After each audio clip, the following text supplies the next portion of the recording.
Hello, friends. Mindy here with BadaBingPaperCrafting, and I am hopping on for my Technique Tuesday on a Wednesday. And I had some problems on Friday when I went live. So I'm going to hop over to my page and see if we are oriented correctly. We'll wait a little bit to see if anybody is going to jump on with us. And then we will get started. You can probably hear the dryer. I apologize for that. It's been one of those days. The lawn people are gone though. I wasn't thinking about that on Wednesday. But if you missed my video Friday, I have made a lofty goal of going live twice a week.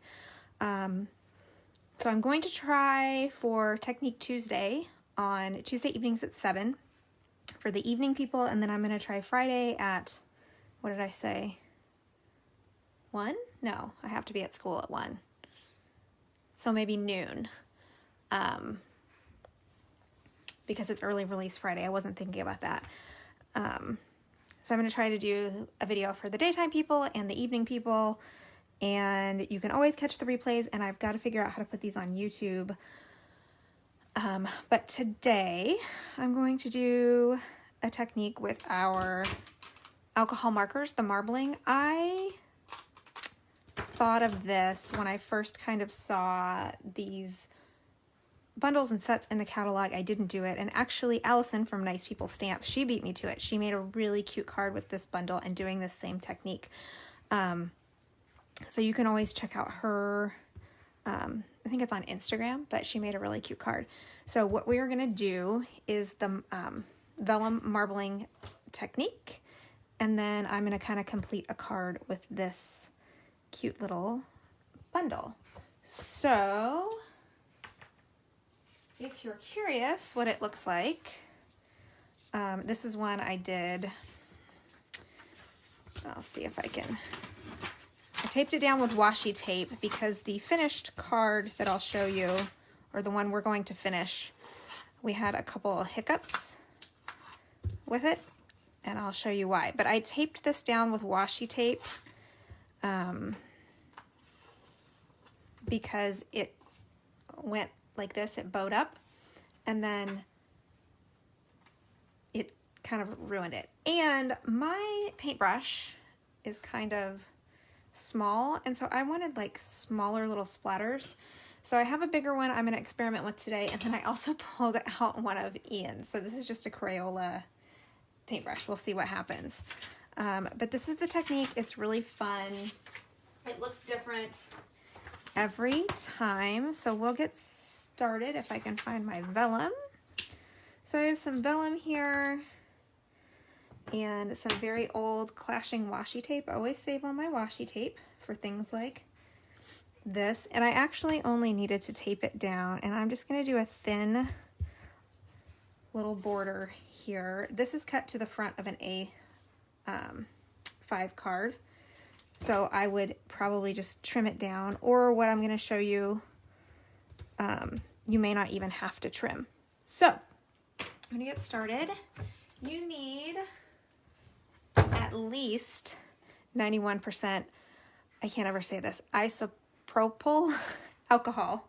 Regular rubbing alcohol, I don't know what percentage that is, but it doesn't work very well. And I have just a little watercolor tray.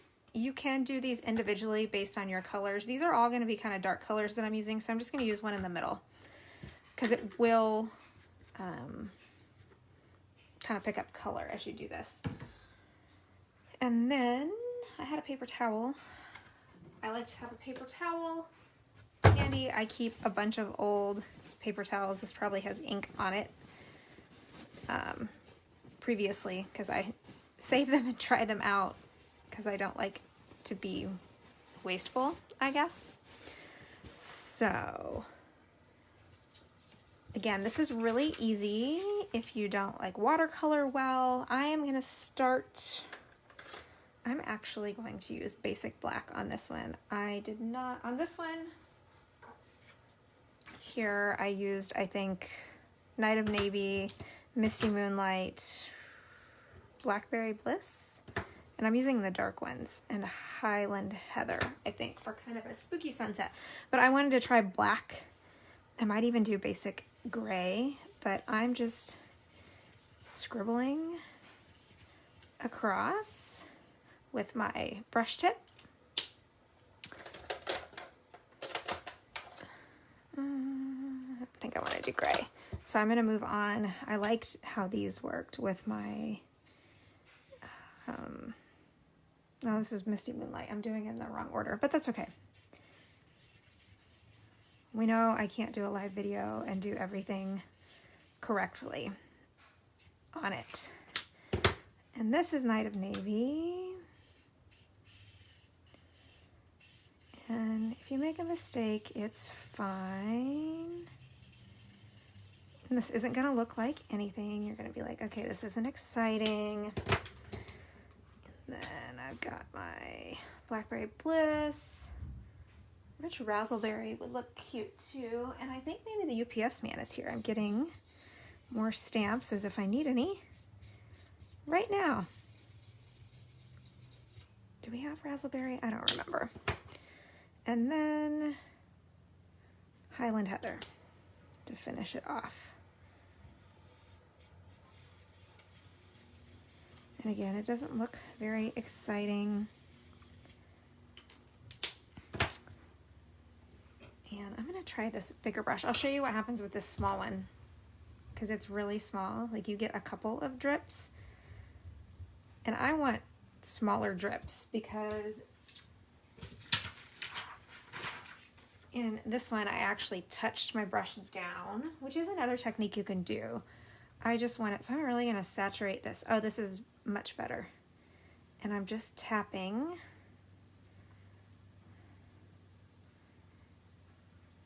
Tap, tap, tap.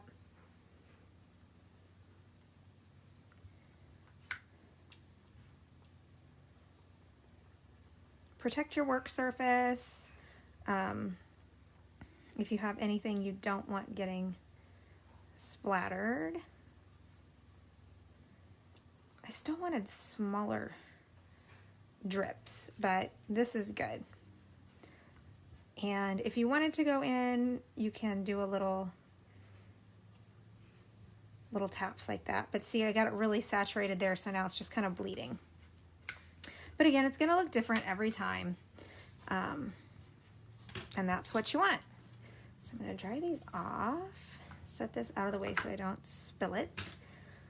And it is kind of bowing, so if I wouldn't have done that if I had taped it on that side. So you can learn lessons from me, and I'm gonna be careful when I move it. But again, it'll look different every time. So what I've done, I've got some of this done already.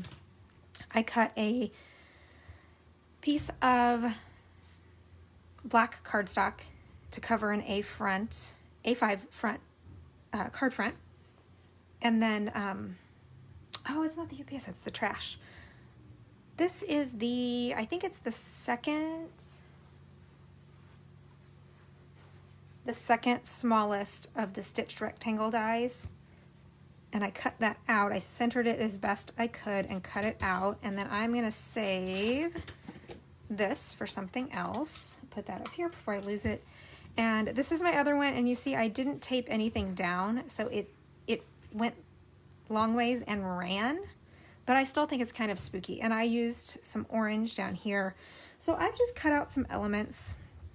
I embossed the moon with white embossing powder, and I didn't get it totally covered, which I kind of wanted it to look a little spookier. And then I cut out the tree, which this would be fun too in the black glimmer paper. I just didn't do that. I cut out the little gate. I think I'm gonna put it over here. And then this right here cuts out your sentiments. But I have done, we had some punches that looked like tombstones. And so I've cut little pieces off of this. And I think I'm gonna put these down here as a little graveyard, and then Blackberry Bliss. I don't know where I'm going to put this. So we're going to get this all stuck on here, and I'm going to do something a little extra with these. This is just a simple tip to add a little extra, is I am going to sponge these, the edges. This is basic gray, to make them look a little creepier, and then I'm just going to kind of hit it.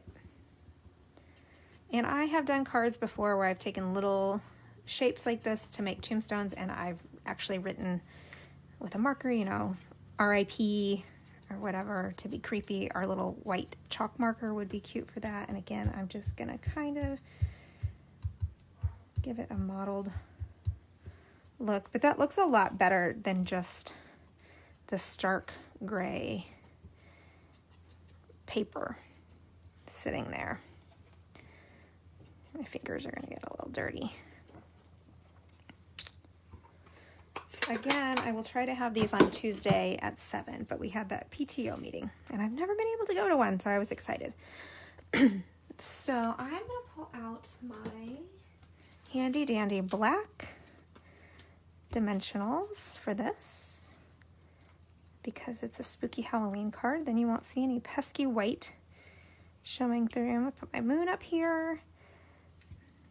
And I'm going to use some Tombow. Yes, Bethany, the alcohol technique is super fun for this. Like I said, I saw it, this bundle, I was like, that would be really cute. I just hadn't got around to it yet with all our spooky colors. So I'm going to stick this here. And I didn't put glue on everything because I kind of want it to stick up and look spooky. I might want to use glue dots for this, but we'll see. Use a light touch. I'll put it down here on the edge. And then, let's see. I'm going to do one of these with a glue dot and one with a dimensional. If I can find my glue dots, I'm almost out.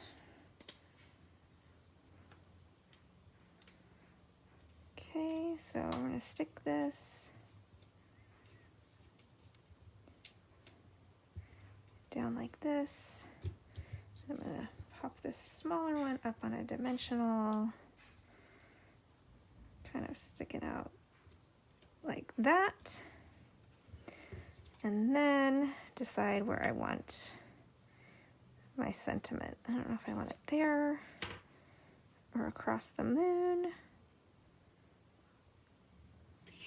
I don't know. I'm going to do that just to be different. And when you're done, throw the alcohol out because I've got fumes. And remember, the alcohol will evaporate and dry. So I have left this in here before and it got really gross.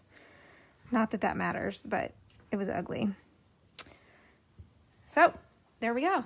That is it. And I just popped this frame up on dimensionals around my background. That way you don't have to worry about the border, or you don't have to worry about any glue dots or adhesive showing through on your vellum.